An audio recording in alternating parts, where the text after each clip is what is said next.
Hey guys, good morning.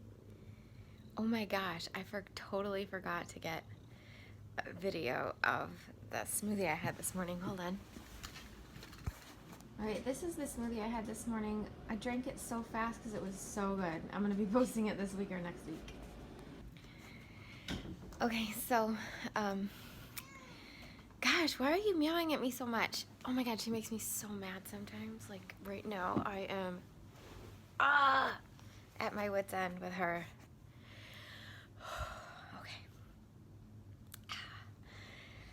Like, can you just go home? Go home. What? Okay. Let's just try to relax here for a sec.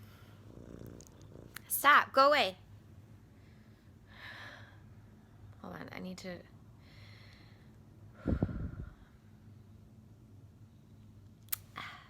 Okay. That smoothie I made you guys. Oh my gosh. It has a lot of fat in it from the coconut milk, but you'll see the recipe for it really soon. Holy crap. Like, what? Okay, so the thing I want to talk about is I've been talking in the comment section with Barbie, one of my favorite viewers, and she was mentioning that she also has this fear of hunger. We've been talking about fear of hunger for a little bit here. And she mentioned something which sparked an idea in my mind, and that is that, like, some days, I even think I did this like 2 days ago, I don't even eat breakfast until afternoon. Like 1 p.m., 2 p.m., like I'll push it. And I probably will have gotten hungry a couple of times before that, but I push it aside because I'm really busy, I have something to do, whatever it is. So when her and I were talking in the comment section, I noticed this idea about myself that's so illogical that I can wake up in the morning. I usually like get a little pang of hunger within an hour or two of waking up, but I don't really listen to that one because I have a lot of things I want to do. Like I want to, go for a walk or whatever it might be that I want to do first thing in the morning. So I don't listen to it and I just move on and do my morning stuff. Then I don't get hungry again until like probably 10 or 11. And then that's when I usually have breakfast. But then like lately there's been a couple days where I just ignored it completely. I would move on and keep working and not have breakfast until like, I don't know, 1 or 2 p.m. or something. And it's just crazy because I'm so worried about like having lunch and then not having enough lunch so that I get hungry way early for dinner. And yet I can go all morning, like half the day without eating, and I don't fear that at all. Like, that's so counterintuitive. Like, it's incorrect thinking. It's completely illogical. Do you have this? Like, do you worry about this? Because, I mean, I've always just been somebody who I didn't really have breakfast early. Like, my husband's somebody who usually will have, like, breakfast, lunch, dinner. He's very, like, 3-meal kind of person. And I never have been. I've always been like to kind of eat a little bit later and then have a bigger meal much later then. But are you like this too? It's crazy. Okay, I don't really have much else to say about it other than it's illogical, and then it's probably good to just be aware of it, because then when we're aware of these things, then we start to make changes. And I know that like when I say something on video on YouTube, it's like me owning up to it, and then I really start to try to work on it a little bit, even if it's just in my head, trying to fix that pattern a little bit. So that's that. Another topic that I want to talk about, and this is one of those things that is going to be I have no idea where it's going. I really don't have any idea where it's going. It's very half-baked in my mind, but I'm thinking about it a lot. It kind of like yesterday I was running through it a lot, and I just wanted to talk about it a little bit. So it's this idea that, like, I remember when I'd finished the challenge over the summer, I had lost a bunch of weight. I was probably 5 or 6 pounds lighter than I am right now, which is not that big of a deal, but for somebody my size, I'm only 5'2", 5'2 and a half. 5 pounds is really, really, really obvious for me. Well, it's not a lot of weight. I don't feel as slim as I was before, which is fine. I'll get back there. I'm not worried about that. That's not what this is about. But when I was at that weight, when I was hovering around 119, 120, I still, I felt great, right? I felt really, really good about myself, but I still had things that I wanted to fix about my body. I know between 110 and 120, if I was always in that range, I think, okay, this is what this is about. I think it would be a little bit better for me, because when I'm around 119, 120, I don't feel like there's much I want to change anymore, except maybe toning. but I feel like the shape of my body is great. I feel like that's where I feel really comfortable. And at my height, it's a nice, healthy weight. That's all subjective opinion, right? The way I feel about my body and the way I look is going to be completely different than the way somebody else looking at me on a YouTube video that doesn't know me or see me walk around or whatever. We're going to have very different thoughts about how I look or how you look or whatever it is. And none of those things are your business. It's only my business what I think I look like, right? Of course, we always have those quick judgments and those thoughts about each other in our minds, and I'll just be trying to be at the weight that I think is the best. But this brings me to the subject I kind of want to talk about, was like when you get down to a lower weight. Like, okay, this is the example I want to give to explain it. Let's say you're not famous and you don't have a lot of money. So you're me, basically. Let's say you're just a regular old Joe and you maybe don't have a ton of money. You struggle every month to get to pay the rent or whatever it is. You feel like money is something that you struggle for. You think a lot about either how could I get out of debt, or how could I just pay my rent this month, or how could I afford to get groceries, or I need, my car breaks down and now I'm really in trouble because I don't have money to, or, I get a flat tire or something, I can't afford to get towed or whatever.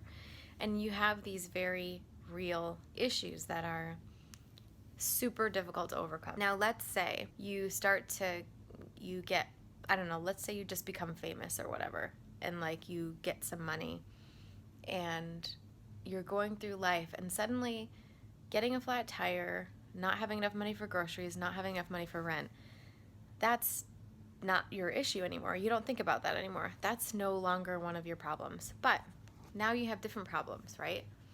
Like, I don't know what your problems would be because I'm not that person, but like, let's just say your problem would be now, maybe you don't have a lot of friends that you can relate to because now you have money and all your old friends are jealous of you, and you have these issues with your family, or your family wants money from you, and now things are just different. You have a different set of problems, right? Like, problems change. I think no matter what situation you're in, whether you have millions of dollars or whether you have no dollars, problems change. And that's the concept that I want to talk about here, is that as we change, as we get more money, or as we lose weight, or as we, whatever our goal is, as we finally start to reach that goal. Reaching goals is like, you're always at this equilibrium, but as you make more money, or as you lose weight, or whatever, these things happen slow enough to where it's kind of like your reality just goes with you at the same time, and you don't necessarily have a real sense of, whoa, things are way different now, because they've been kind of getting different while you were losing weight or while you were making more money. You're having a new reality every day and you get adjusted to that. It's the same exact idea when you're losing weight or when you're gaining weight, especially like if you're gaining weight, I have to say.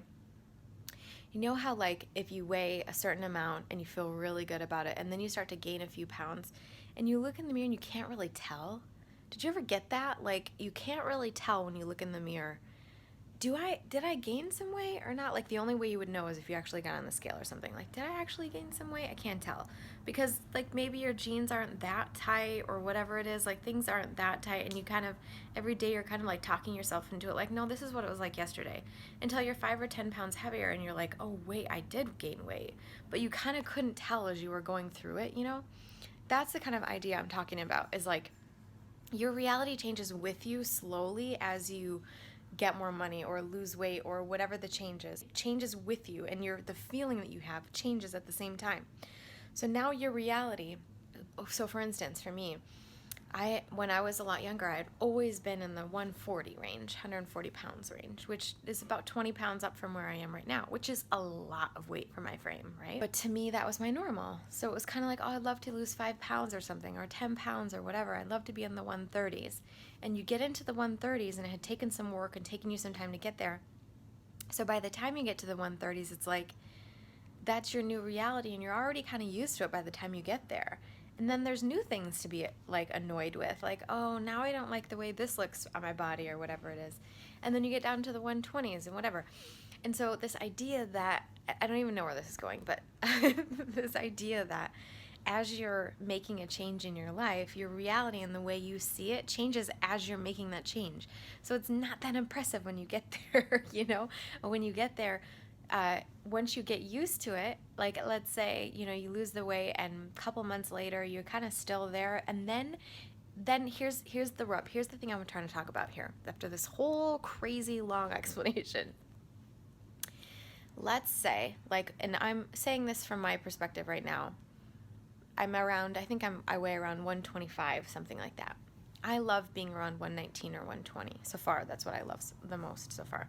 But a few years ago, if you had asked me, I thought that 127 was like the best weight I could ever be at. Like I would be so happy if I was at 127 for the rest of my life. But now, when I'm at 127, I'm unhappy. I'm like, oh crap, I gained weight, right? But I've only been this weight for like 6 months now. And for me to say, oh, 127 isn't that good, compared to who I was a few years ago, which would have been like I won the lottery if I was at 127. Now it's a different reality. Now I actually am disappointed if I'm 127, which is crazy. The way your mind and your feelings and your attitude adjust to your new reality. I don't know where I'm going with this. I think that's all I wanted to say. It was just this concept that I've been thinking about a lot. It's crazy that whatever the new reality is, you can get used to that real quick. And, we're so adaptable. And I don't have a message with this talk. I don't have one at all.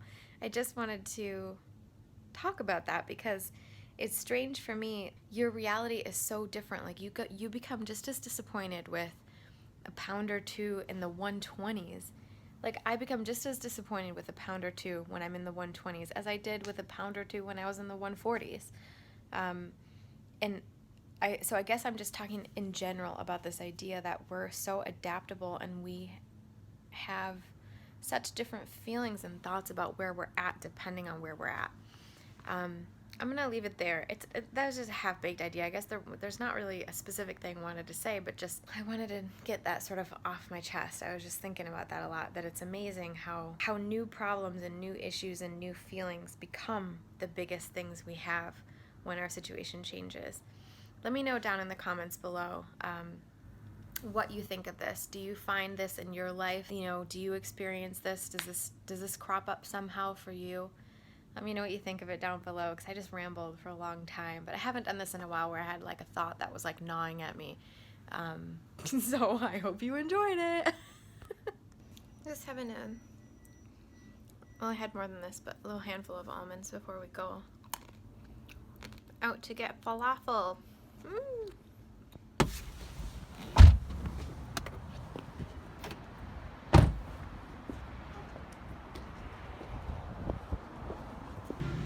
Okay, not the best choice, but not the worst. This is falafel, chickpea, Mediterranean dish, and I got Coke, you guys.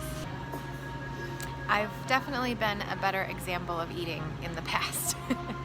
Don't go by what I'm doing today. Let's dig in.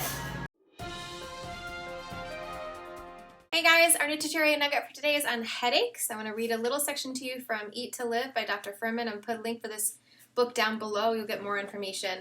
This comes from page 200. He talks about headaches. Recurrent headaches aren't much different than other issues. They're almost always the result of nutritional folly. And like other reasons that keep doctors' offices busy, they're completely avoidable. The relationship between food triggers and migraines has been the subject of much debate, with varying results from medical researchers. Headache specialists such as Seymour Diamond, director of the Diamond Headache Clinic at Columbus Hospital in Chicago, reports that about 30% of patients can identify food triggers. Furman says, my experience in treating migraine and severe headache patients with a more comprehensive nutritional approach has shown that 90 to 95% of patients are able to remain headache-free after the first 3-month period. 90 to 95%. These patients avoid common migraine triggers, but also in the healing phase, they adhere to a strict natural food vegan diet of primarily fruits and vegetables rich in natural starches, such as squash and brown rice. These patients must avoid all packaged and processed foods, which are notorious for containing hidden food additives, even though they are not disclosed on the labels. They also avoid all salts. I believe I obtained such impressive impressive results not merely because of avoiding triggers, but because the patient becomes healthier and is able to process toxins more effectively. Additionally, when animal product consumption is significantly lowered or removed from the diet, the liver is not faced with breaking down this heavy toxic load and can perform its normal detoxification function more effectively. Very often in the initial phase of my program, this is important to note though, when patients are on a diet with a lower level of tissue irritants, a headache will be precipitated. In other words, it's possible that the patient will feel worse in the beginning, not better, when they start this to get rid of their headaches. And Dr. Furman says, I encourage such patients not to take medication during this initial phase if at all possible. Instead, I recommend that they drape a cold washcloth over their forehead and lie down in a dark room to rest. The prescribed diet, very low in sodium and animal protein, resolves the headaches in a large majority of patients. If it does not all is lost, because some fasting usually clears up the problem in most of the remaining headache sufferers. So, a nutritional approach to getting rid of your headaches, 90 to 95% success rate. I say that that's a really good thing, especially if your headaches take a toll on your daily life, if they actually affect your quality of life. It's important to try whatever you can, at least. So if you want to know more about what the actual diet is, he has like a little section here, phase 1 anti-headache diet on page 202. So if you want to know more about that and any other possible issue you might have, like it talks about autoimmune diseases and weight loss and lots of different things. This is the kind of nutritional approach that I always listen to and follow for my personal life. So find this book, get this book down below if you're interested in knowing more about the anti-headache diet. It's very similar to the Eat to Live, just regular diet anyways, so check it out. I hope this was helpful. I will see you guys tomorrow. Thank you so much for watching. Please, if you've not yet subscribed, please subscribe. It helps me so much. And like and comment on this video. I really, really appreciate that. That's what shows me the love. So thanks for watching, guys. I'll see you tomorrow. Bye!